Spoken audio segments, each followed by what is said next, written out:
One of the biggest mistakes entrepreneurs make when applying for funding is applying at the wrong time. The timing of your application is as important as the quality of your application. To understand, consider where your business is in the business life cycle, where your product is in the product life cycle, and which funders to approach when.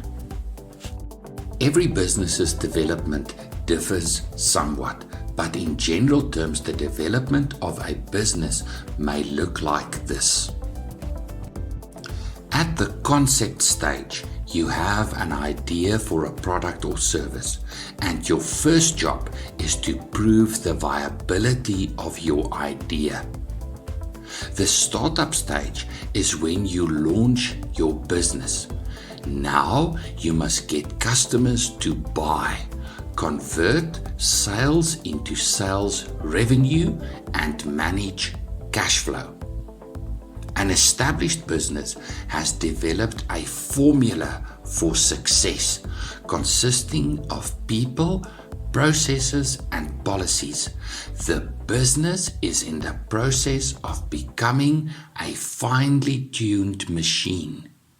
The growth stage may consist of varying phases of organic and inorganic growth, perfecting and then scaling business processes to accelerate growth.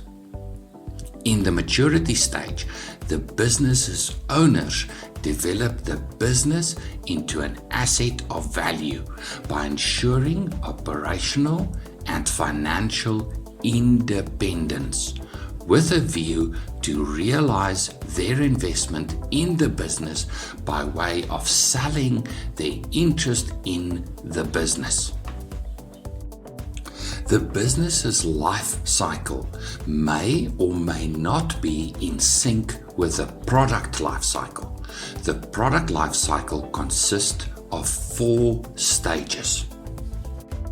The introductory phase is when the product concept is first presented to prospective customers as a solution to their need. Think of when mobile phones were first introduced.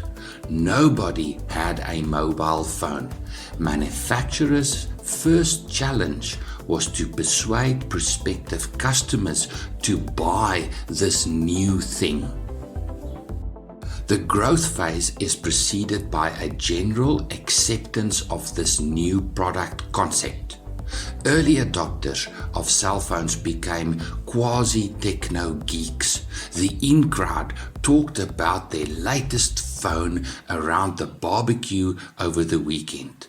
Having a mobile phone became something of a status symbol. Suddenly, everybody wanted a phone.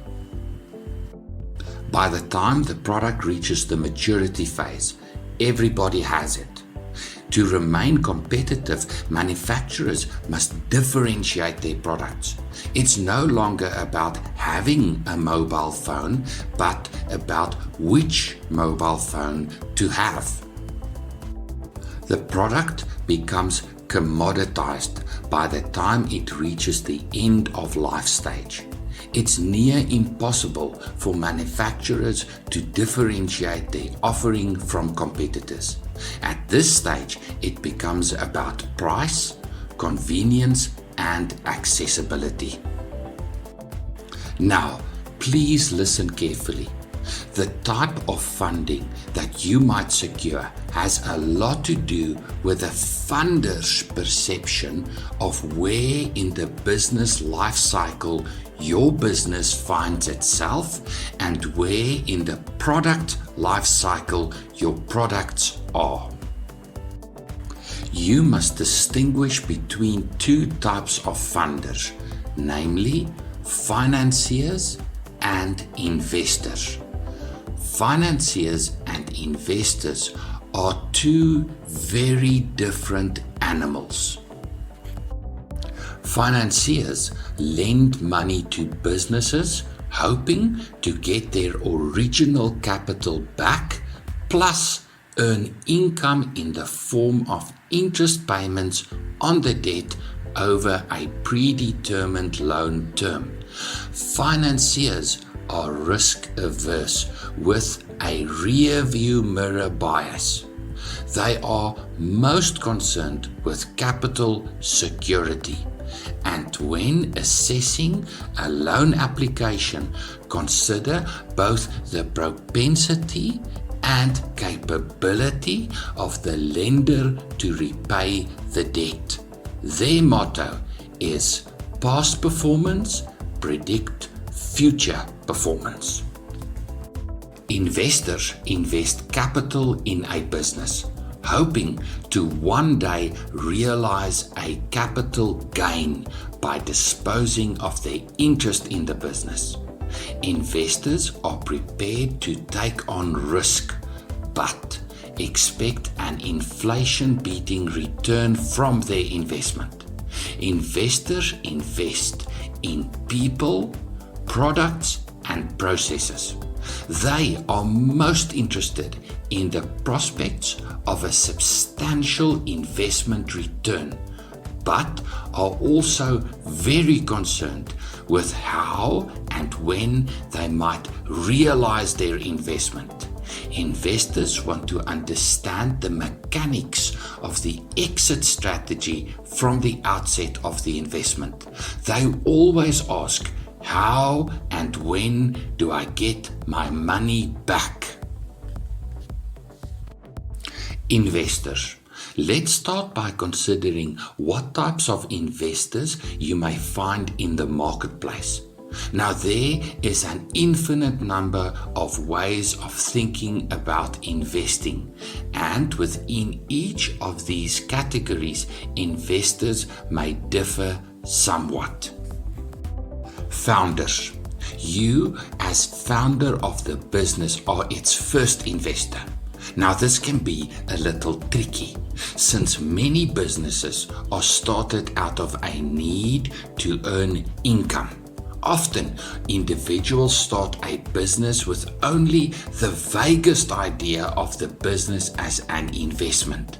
Nevertheless, you as founder are your business's first investor and will invest in the business at the earliest stages, at concept and startup stages. Very few founders start a business with an entirely novel product or concept. Often, entrepreneurs are drawn to products in the growth or maturity stages in the product life cycle. FAF, or family and friends.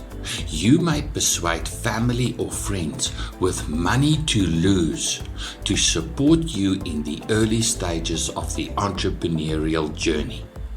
Care must be taken, since family and friends are unlikely to understand the risks involved. Really think about approaching family or friends. You can always start over in business.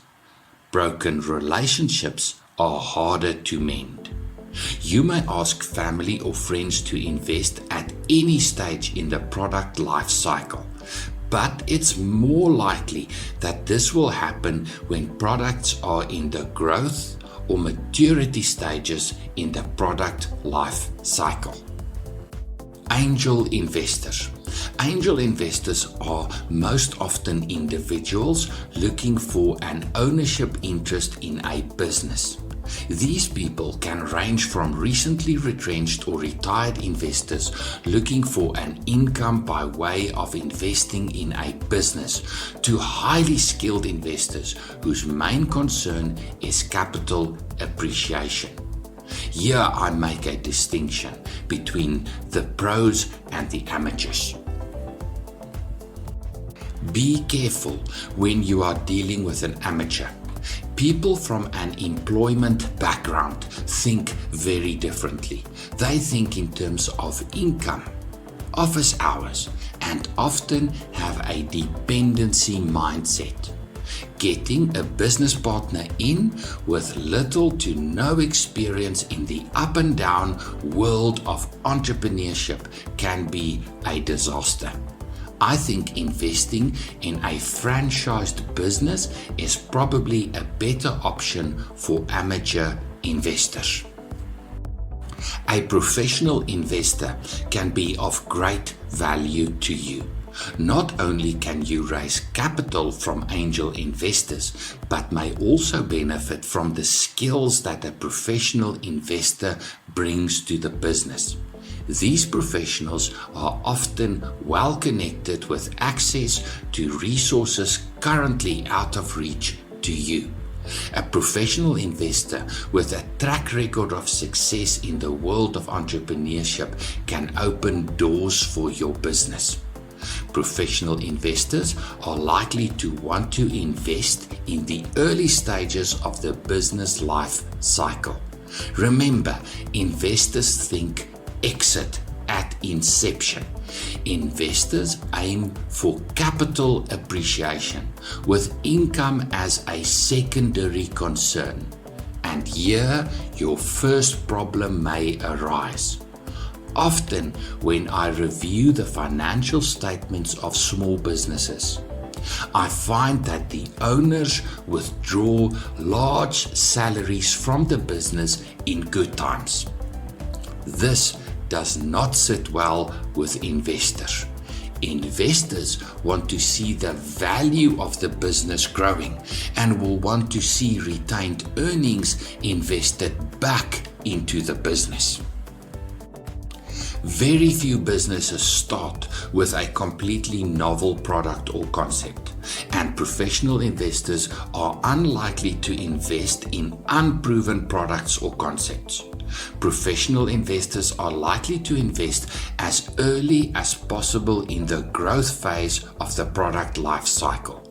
But the first order of business for you when considering an angel investor is to negotiate the exit strategy. When and how will the investor realize their investment? In most jurisdictions, legislation prescribes that shareholders must first attempt to sell their interest in the business to fellow shareholders before selling to external parties.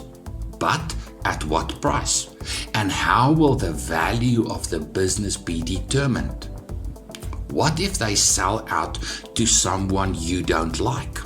What if the individual passes away and leaves their equity stake in the business to a spouse or a child with little or no interest in the business or skills to contribute to the success of the business? Think carefully and consider all the implications. Then enlist the services of a commercial property attorney and have a watertight contract drafted. Industry incumbents. Some time ago, I met with two excellent individuals, both actuaries, who had developed a new way of managing risk for household and vehicle insurance. Within a few years, a large insurer bought them, and they made a healthy profit. Why would an industry incumbent buy out another business? Investors invest in three things: people, products, and processes. People with an excellent reputation and highly developed skills. Products with a proven track record in the marketplace, consistent sales, and general market acceptance of the product, and well-developed and perfected business processes. These two actuaries had done all the hard graft. The product development, including testing and perfecting of the product. They learned all the lessons and overcame all the obstacles. They had a small but established client base on which to build, all of which takes a tremendous amount of time and effort.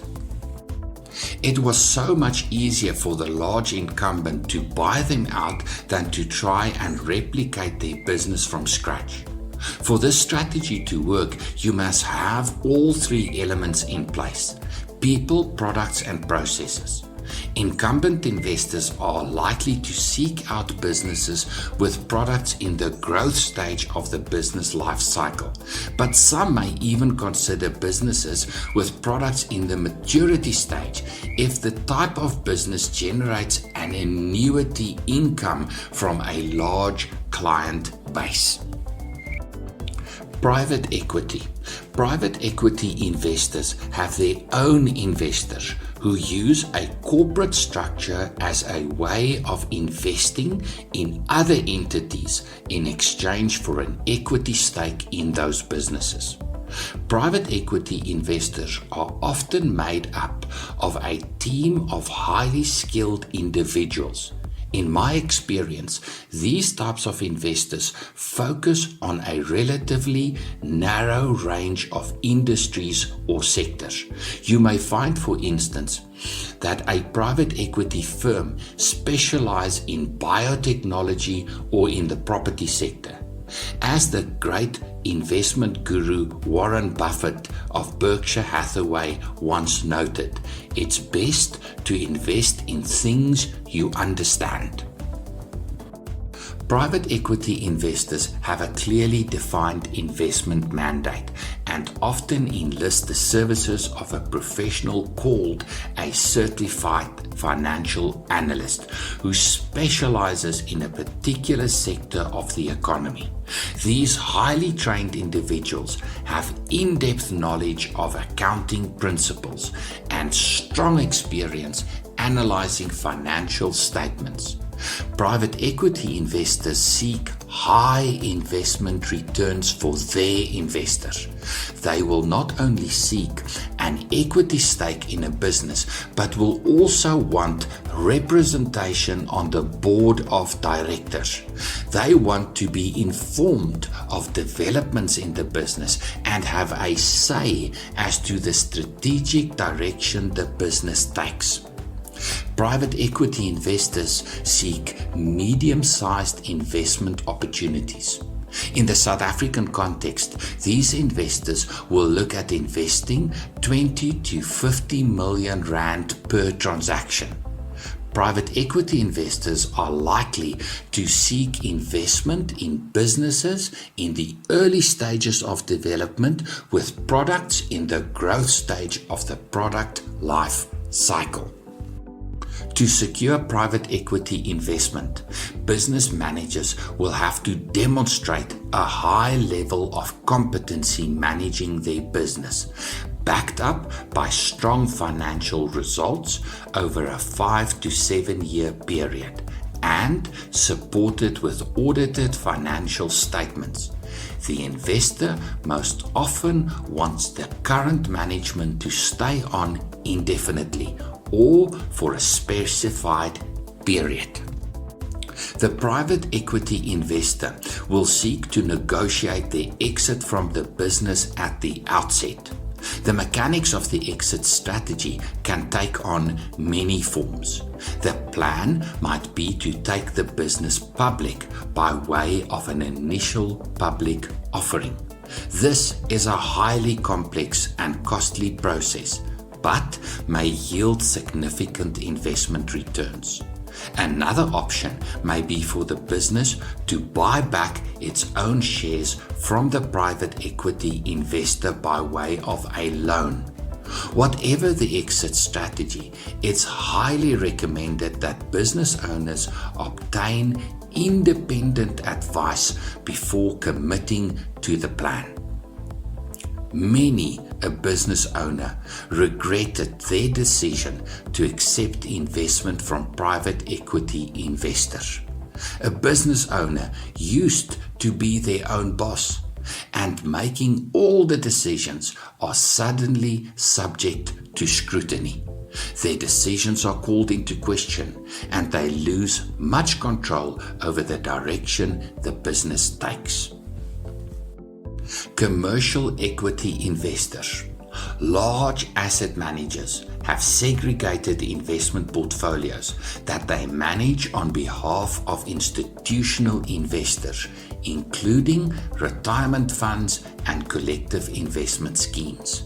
These large investors compose investment portfolios that may include a variety of asset classes, including publicly listed and private companies. Over the last decades, the number of asset managers has ballooned to the extent that there are now more large portfolios being managed than publicly listed equities. When I look at the fund fact sheets of general equity unit trust funds, I always think of shopping centers. The same shops, but in different places. They all look the same. Commercial equity investors are increasingly looking for investment opportunities in private companies. In fact, there has been something of a trend where publicly listed companies are delisting, again becoming private companies. Suffice to say that commercial equity investors seek well-established businesses with a strong, competent management team, excellent financial results over the medium term with prospects for accelerated growth and with a clear path to exit the investment in the future. Commercial equity investors are most commonly looking to make substantial investments, which makes it unlikely that they will consider investing in small to medium-sized businesses. In conclusion, it's important to understand what type of investor may be approached to secure funding at which stage of the business's development and stage in the product life cycle. There really is no point in approaching private equity or commercial equity investors in the early stages of the business's development, or if you are seeking a relatively small amount of capital. These investors are simply not interested. Now, there are always exceptions. When Michael Jordan, former Chief Executive Officer of First National Bank, launched Bank Zero, investors took note. But let's get real here. Jordan has an impeccable track record as a banker. His reputation precedes him, which cannot be said of most entrepreneurs. Also, consider the investment mandate of prospective investors. Your business may represent a good investment opportunity in general terms, but may simply not be in a sector of interest to those investors. Next, consider securing funding solutions from financiers. Financiers. What type of financing solution may be secured at what stage in the business's development? Financiers are much less concerned about the value of the business or where in the product life cycle the business's products are.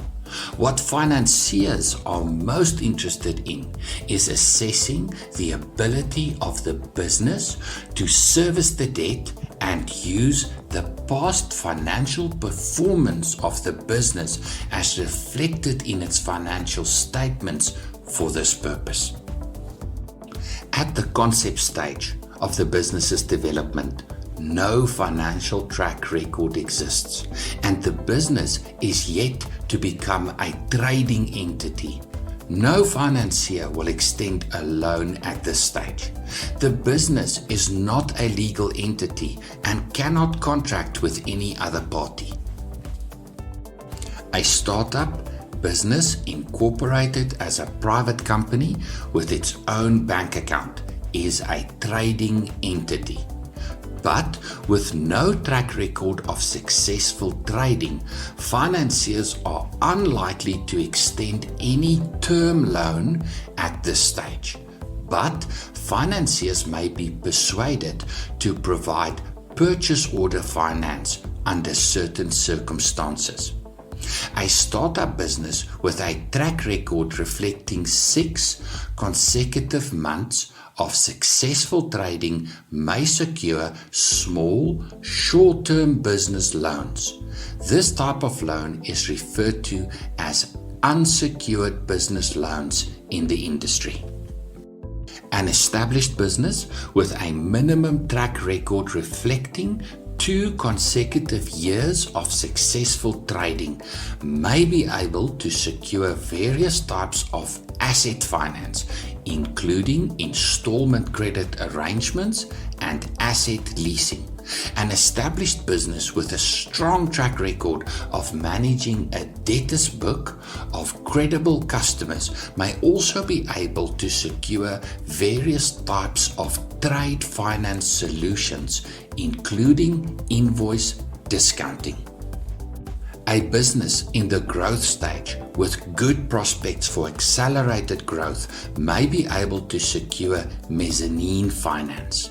This type of financing solution entails a business loan coupled with an equity investment that may be converted into debt after an initial loan term. An often overlooked form of financing for a business in the established and growth stages is supplier credit. Suppliers are always looking to increase their sales volumes. A business that consistently buys consignments of stock and, importantly, meets their payment obligations fastidiously is an asset to any supplier. Suppliers may be persuaded to extend payment terms to regular paying customers. This is the most effective way of financing trading activities. A mature business with a good financial track record spanning 5 years or more may be able to secure commercial property finance. It is much easier for small businesses in the early stages of their development to secure funding from financiers than investment from investors.